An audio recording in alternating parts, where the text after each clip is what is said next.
আসসালামু আলাইকুম। Hello everyone, আজকে দেখাচ্ছি বান্দরবনের পাহাড়ের চাল, লাল চাল।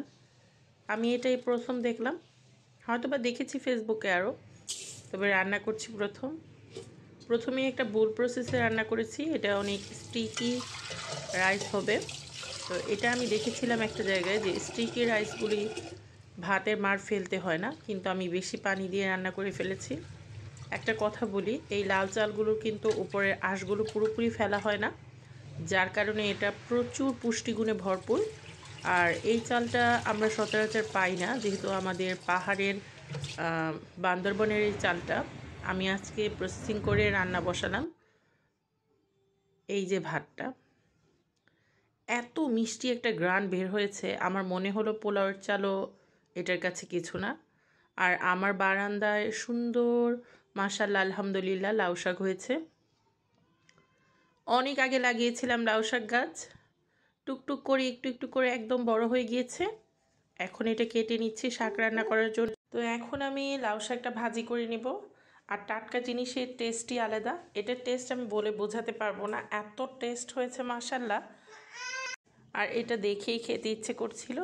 লাউ শাকটা আমি অনেক দিন ধরে গাছে রেখে দিয়েছিলাম, মনে হচ্ছিল কবে কাটবো। আর গ্রাম বাংলার যে ঐতিহ্যবাহী লাউ শাকের ভাজি, ওভাবেই করেছি, একদম অথেন্টিক রান্না করেছি। আর কি বলবো, এত টেস্ট হয়েছে মাশাআল্লাহ। আজকে লাল চালের ভাতটা খেয়েও এত মজা লেগেছে আমার, একদম ডিফারেন্ট। আমার মনে হয়েছে এই চালটা কিনে নিয়ে আসি এবং এই চালটা খাই। এত সুগন্ধ চালে, আর এত সুগন্ধযুক্ত চাল সাধারণত কিন্তু আমি দেখিনি। পোলাওয়ের চাল আমরা প্রচুর খেয়েছি, কিন্তু এত সুন্দর স্মেল আমি সাধারণত খুবই কম দেখেছি। পুরো ঘর আমার স্মেলে ভরে গিয়েছিল, মিষ্টি একটা স্মেল বের হচ্ছিল।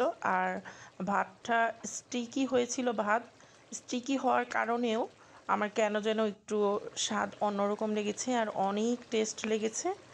আর এখন লাঞ্চের সময় হয়ে গিয়েছে, লাঞ্চের সময় আমি এখন খাবার খেয়ে নিচ্ছি। এই যে রাইসটা, আর খাবার খেয়েছি মাশাআল্লাহ, খুবই টেস্টি ছিল, খুব টাটকা সব ফ্রেশ খাবার খেলাম। আর বিকেলে স্ন্যাক্সে ছিল চিপস ভেজে নিলাম। আর আমার ছোট এই পেজটার মধ্যে যারা যারা যুক্ত আছে সবাইকে অসংখ্য ধন্যবাদ। লাইক দিয়ে, কমেন্ট করে, শেয়ার করে যারা পাশে আছো তাদের সাথে অনেক কৃতজ্ঞ আমি। এবং সবাই ভালো থেকো, সুস্থ থেকো, সিস্টার ব্লগের সাথে থেকো। আর আমাদের ছোট মিনি ব্লগ দেখার জন্য সবাইকে অসংখ্য ধন্যবাদ।